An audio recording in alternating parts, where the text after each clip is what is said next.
नमस्कार दोस्तों। आपने देखा होगा कि कई दिन से मेरे चैनल पे कोई वीडियो नहीं आ रहा है। शॉर्ट्स कुछ डाल रहा था मैं, लेकिन वीडियो प्रॉपर तरीके से नहीं आ रहे थे, तो उसके कुछ रीजंस थे, इस वजह से वीडियो नहीं आ पा रहे थे। तो आज से मैं जो चीज़ें शुरू करूँगा, एक इंडियन पॉलिटी जो हमारा टॉपिक है, इंडियन पॉलिटी, ये प्री में भी है और मेंस का पेपर जो सेकंड होता है, या तो अगर एसी को आप फर्स्ट मानते हैं तो इसको आप थर्ड पेपर में रख सकते हैं, पॉलिटी एंड गवर्नेंस को, या पॉलिटी, कॉन्स्टिट्यूशन, गवर्नेंस और सोशल जस्टिस, आईआर को। ये आप चाहे तो थर्ड पेपर मान लीजिए या तो सेकंड पेपर मान लीजिए, अगर आप एसी को फर्स्ट पेपर मानते हैं तो सामान्य अध्ययन का जो सेकंड पेपर है उसमें शासन व्यवस्था, संविधान, शासन प्रणाली, सामाजिक न्याय, अंतर्राष्ट्रीय संबंध, ये चीज़ें हैं। तो इसमें हमारा जो हम पहले टॉपिक लेंगे दोस्तों, वो हम आज से पॉलिटी एंड कॉन्स्टिट्यूशन, इन दोनों में क्या फ़र्क है ये भी हम जानने की कोशिश करेंगे। सारा कुछ जाने डिटेल में जानेंगे। इसको पढ़ने के बाद फिर आपको कहीं और से पॉलिटी या कॉन्स्टिट्यूशन ये सब पढ़ने की ज़रूरत आपको नहीं पड़ेगी। और हमारा जो करंट अफेयर का सेशन चल रहा था वो भी प्रॉपर तरीके से अब चलता रहेगा।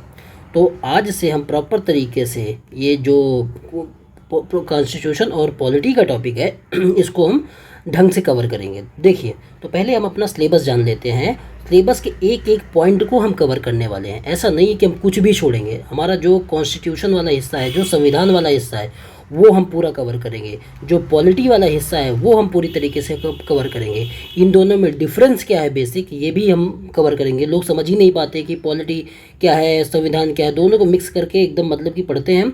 उनसे अगर कोई बेसिक डिफरेंस यही पूछ ले कि अगर संविधान क्या है, पॉलिटी क्या है, तो वो ये भी नहीं बता पाते हैं इतना पढ़ने के बावजूद। तो हम एक एक वर्ड को ढंग से पढ़ेंगे। आपको इन वीडियो को पढ़ने के बाद अगर आपको पॉलिटिक्स मतलब कि आप खुद रियलाइज़ करेंगे, ये कहने की बात नहीं है कि आप कहीं से भी मतलब कि आपको कुछ भी देखने, सुनने, पढ़ने की ज़रूरत नहीं पड़ेगी। ये सब पढ़ने के बाद आप एक रेगुलर तरीके से आप एक लक्ष्मीकांत की बुक आती है वो आप पढ़िए। उसके बाद आपको पॉलिटी के लिए चाहे मेंस में या पीटी में किसी भी तरीके से कोई ज़रूरत नहीं पड़ेगी। और जो करंट अफेयर के पॉलिटी के सेक्शन हैं, जो भी इशू है, चाहे वो मेंस के लिए हो या पीटी के लिए हो, सारा का सारा मैं अपने चैनल पे कवर करता जाऊंगा। तो आपको कुछ भी टेंशन पॉलिटी, गवर्नेंस के लिए, कॉन्स्टिट्यूशन के लिए लेने की ज़रूरत नहीं है।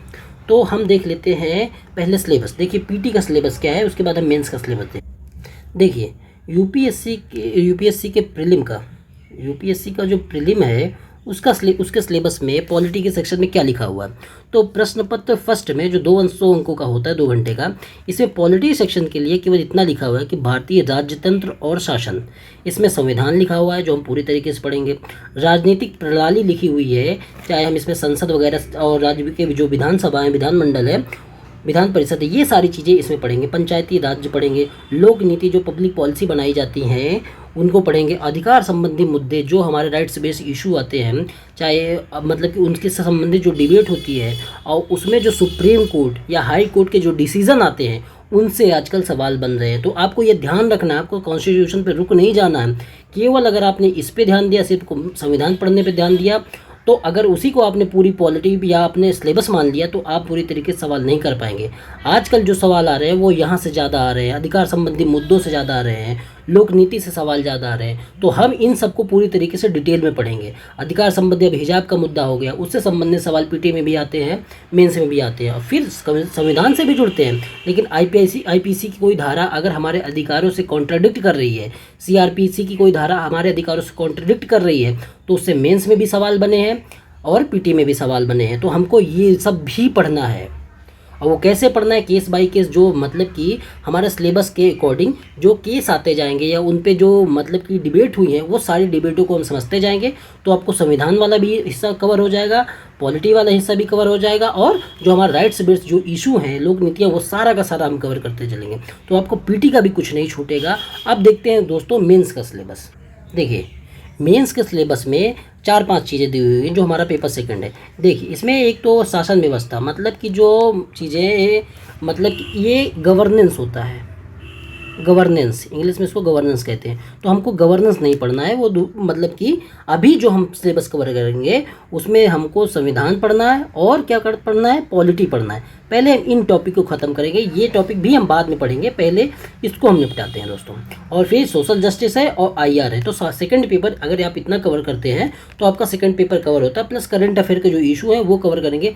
अभी UPSC मेंस का पेपर हुआ है, एक बार पढ़ा देने दीजिए, और फिर जो करंट अफेयर के कुछ टॉपिक है उसको मैं करवा दूंगा, और कुछ टॉपिक तो हमारे चैनल पे करवाए भी जा चुके हैं। उसके बाद आप खुद जज करना, एक भी सवाल सेकंड पेपर से आपका बच जाए तब कहना। देखिए अब इसमें मेंस के पेपर में क्या है, सब भारतीय संविधान, ऐतिहासिक आधार, विकास, विशेषताएं, संशोधन, महत्वपूर्ण प्रावधान, बुनियादी संरचनाएं, ये है।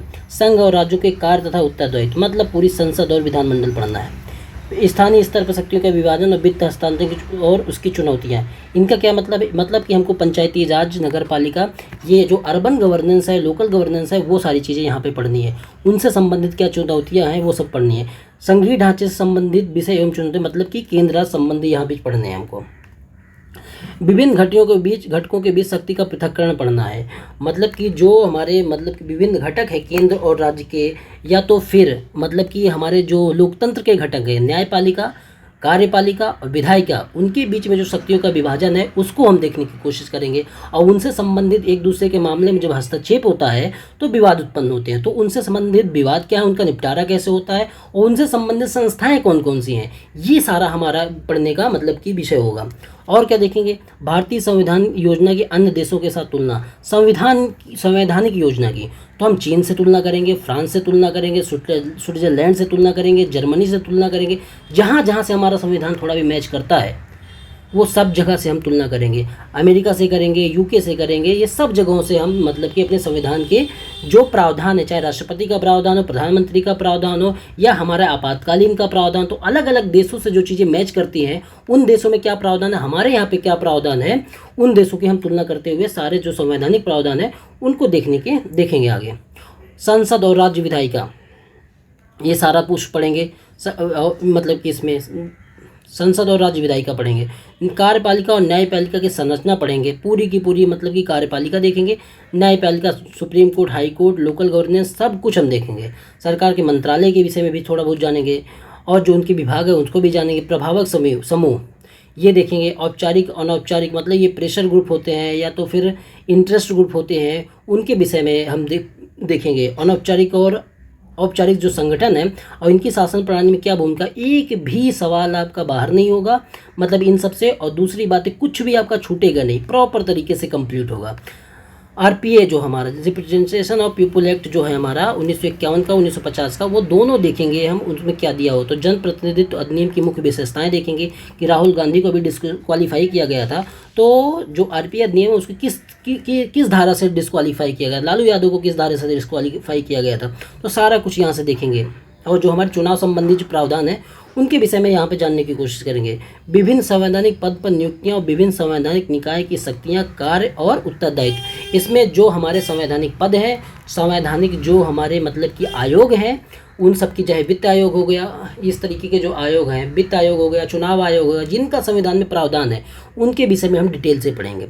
जो सांविधिक, अभी ये जो इनके विषय में बीच में जो डिफरेंस है, संवैधानिक, सांविधिक, वैधानिक, कानूनी, ये जो सारी चीज़ें सब कुछ हम देखेंगे दोस्तों। सांविधिक विनियामक, रेगुलेटरी जो अथॉरिटी है, अर्धन्यायिक जो मतलब कि क्वेसी जुडिशियल टाइप के हैं, या तो मतलब कि ये सब, इनके विषय में हम लोग डिटेल से जानेंगे। तो इस तरीके से दोस्तों हमने PT का और मेंस का अपना दोनों सिलेबस देख लिया, पॉलिटी का और कॉन्स्टिट्यूशन का। तो अब हम सिलेबस देख लिया, आप इसको आराम से वीडियो देख के मतलब कि चाहे तो सिलेबस लिख भी सकते हैं, या तो स्क्रीनशॉट लेके या तो डाउनलोड करके आप सिलेबस सामने रखिए, और फिर उसके बाद आप कंपेयर करते जाइए, आप देखते जाइए कि आपका क्या क्या सिलेबस होता जा रहा है। तो देखिए, तो हमने सिलेबस कवर कर लिया। अब आते हैं हम अपने मेन टॉपिक पे, कि हम पहले तो जान लें कि पॉलिटी में, और जो पॉलिटी शासन प्रणाली है और जो हमारा संविधान है उनके विषय में, या राज्य व्यवस्था जो है और जो संविधान है, इनके विषय में मूलभूत अंतर क्या होता है, दोनों एक ही नहीं है। तो हमें यहीं से अपनी क्लास की आज शुरुआत करेंगे। हमने सिलेबस देख लिया, अब देखेंगे धीरे धीरे सारी चीज़ों को हम एक तरफ से कवर करते जाएंगे।